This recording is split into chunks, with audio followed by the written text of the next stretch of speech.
Morning and welcome back to the homestead. It's winter, so we're going to be doing some inside projects so that we're not out in the snow. And today we're going to be preparing some monotubs for mushroom growth. What we've got is two plastic tubs that we got from Walmart. They're relatively inexpensive. They seal up real nice. What we're going to do is we're going to drill some holes in the sides so that we can have some gas exchange between the carbon dioxide and oxygen. The other thing we're going to do is we're going to wrap some tape around the bottom, and then we're going to spray paint the bottoms black so that we don't get any extra light, because all that extra light will cause fruiting of the mushrooms. So this first one is going to be a blue oyster mushroom, and it's been spawned in sawdust. And then the second one is going to be a chestnut mushroom that it's going to be grain spawn. We're going to be using the same type of substrate for both mushrooms, and that's wood pellets and wheat germ. All right, well, we're making our monotubs, and we need to insert a couple holes in them. As you can see, we do got them painted so that the bottom, there'll be no light, because the mycelium is drawn to light and we don't want it fruiting on the bottom. We want it to fruit on top so we can harvest our mushrooms. Now I got a spade bit here. This was recommended to me by somebody, and what I found was it doesn't work all that good. It shaves off the plastic in layers, and it melts the plastic when it gets to a high enough speed. So what I'm using is a good old-fashioned hole saw. I got a 2-inch hole saw on here. We're going to line that up.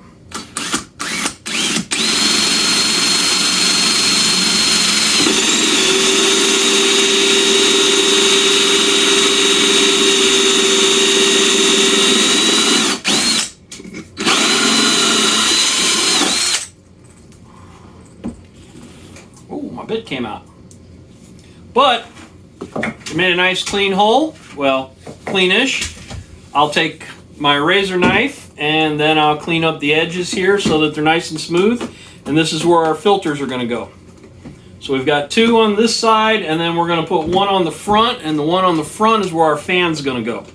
So we'll be installing a fan as well. I am still waiting for I gotta dig around in a pile of stuff to find an old computer fan of mine, but I know I've got some around here. Okay, Gabby. All right, so we're waiting for the tubs to dry. We've drilled all of our holes. We're gonna go ahead and make our substrate. Now, what we're using for substrate is biodegradable fuel pellets. It's a hardwood fuel pellet. It's a 40-pound bag, excuse me. We got for $5.50 at Tractor Supply. And inside, we're also going to add some wheat bran. We're going to mix some wheat bran into the hardwood pellets. But the first thing we're going to do is we're going to measure out 5 pounds of hardwood pellets. We're going to let them soak so that they break down into sawdust, because this hardwood pellet, while it is a uniform shape in size, the mycelium's not going to really take off and go through that. The wheat bran is additional material that we're putting in. It's going to be filled with some additional nutrients that's going to help everything kind of take off and grow, hopefully. We'll have to sterilize these once we get everything mixed, which will be the next step. But let's go ahead and measure out our 5 pounds, and we'll get these things breaking down. Once they're broke down, what we're going to check for is the moisture content. We're looking for a field content of about 60%, so we'll take a handful, we'll squeeze it, we should be able to get 1 or 2 drops out. That tells us we got the right amount of water. Too little water, if there's no drops, then it's too dry, we got to add some to the mix. If there's too much water, then we got to find a way to dry it out. Water in, and you can see how the wood pellets, they're breaking down into sawdust. You're just soaking it up. And what I was talking about, if you give that a good squeeze, you can see that there's no water coming out, so that is way too dry. So we got the hardwood pellets. We had to move them from here into a large bucket, a 5-gallon bucket, just because as they expanded, they were taking up more room in my container. And I've got them mixed up. You can see just a couple drops of water coming out. So I'm at that about that 60% field capacity. So now we're going to go ahead and mix in our wheat bran, and we're using basically 8 ounces of wheat bran. Again, this is just going to be additional food for the mycelium. And then from here, it'll go into a bag, into the pressure cooker so that we can sterilize it. And then we'll start putting it in our tubs. All right, so we've got 2 bags of our substrate, which again is the hard pellets that we turn back into sawdust with water, and the wheat bran mixed up really well. I got a 16-quart pressure cooker that's set for 15 psi, so we're going to go ahead and bring this up to pressure and let it sterilize everything for about 90 minutes. Okay, so we've got our little filters, and I like to use the hot glue gun. I saw this in a video. Our container, the outside of our container area has been sterilized. My gloves have been sterilized. And what I'm just going to do is draw a nice little bead with the hot glue gun around the filter to seal it.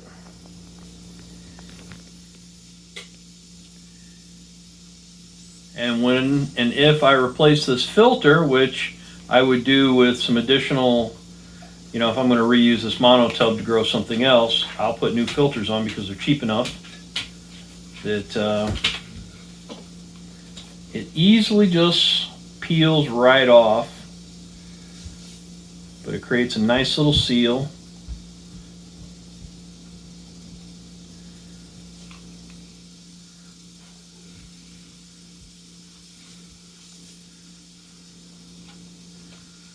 And this hole on the side is also where my fan's going to go once I get the fan installed.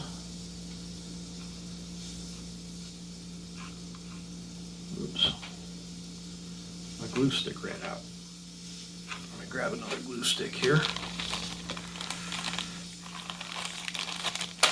I know you can use duct tape, you can use a variety of other things.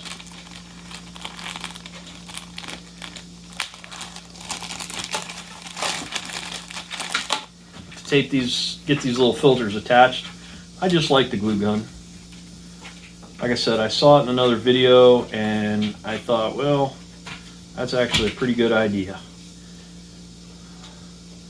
So that's what I'm using, and I'm just kind of going around it with a second bead.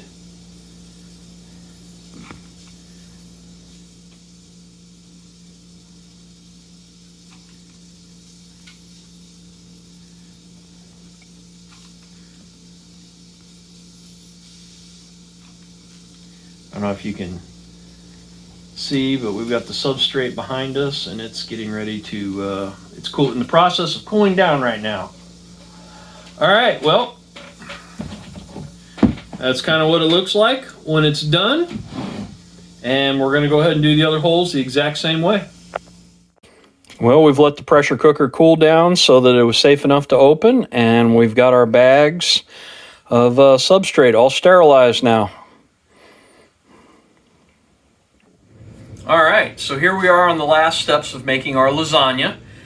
Our monotub has been sterilized using 70% isopropyl alcohol. My gloves have been sterilized using 70% isopropyl alcohol.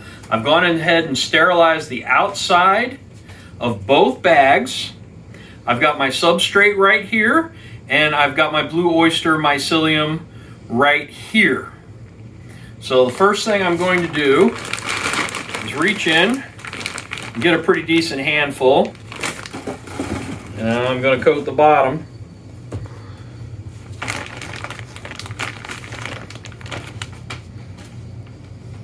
I'm looking at about an inch of substrate on the bottom.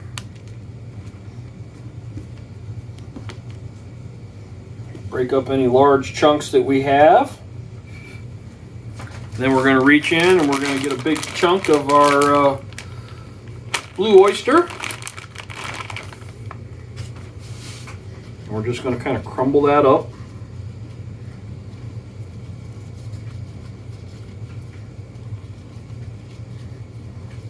And this Blue Oyster I've had in the refrigerator, and I've been keeping it at about 40 degrees for the last week. since we ordered it. And I'm just going to kind of break it up. I don't want it real small. I don't want to do a lot of damage to the mycelium that is grown in there, but I do want it to have a good chance to spread out.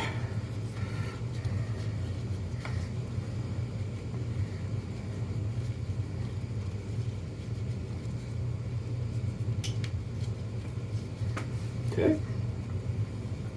So that's our first layer of lasagna. We're going to grab more substrate and just kind of, again, put another inch on top. We made tonight a total of 40 pounds of substrate.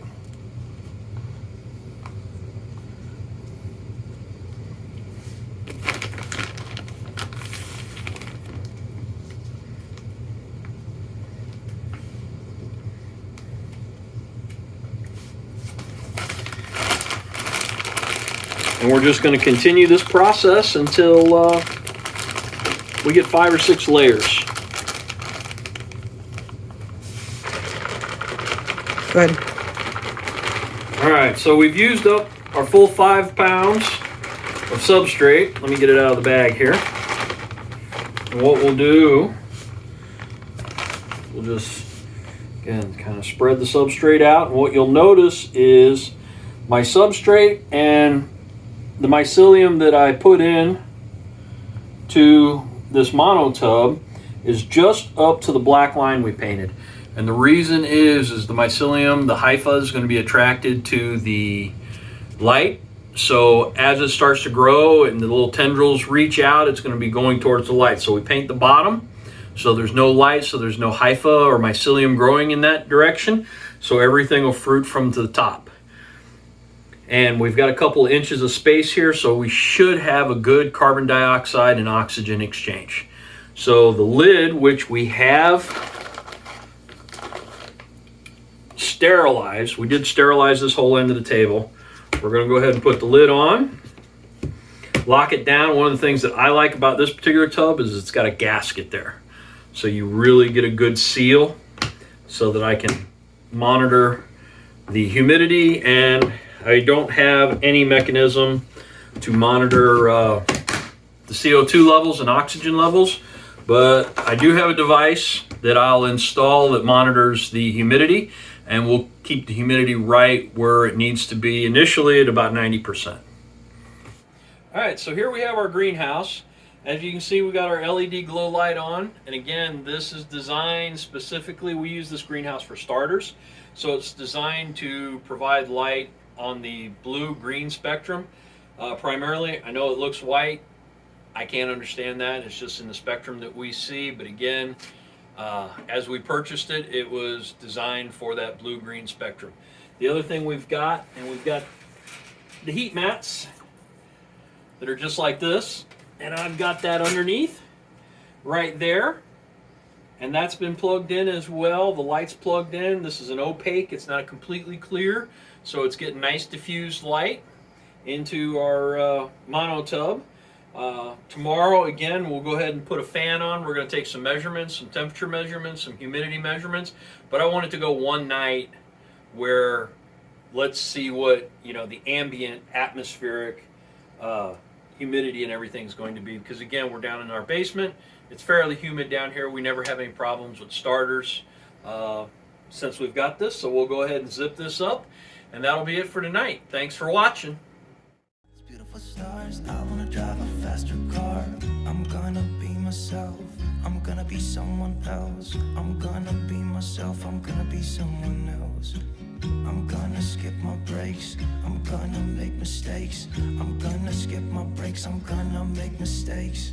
Try not to hold me down, feel alive when I'm in this town. Look at these beautiful stars, I wanna drive a faster car. Nothing can break me, no, nothing can break me. Try not to hold me down, feel alive when I'm in this town. Look at those beautiful stars, I wanna take a trip to Mars. Nothing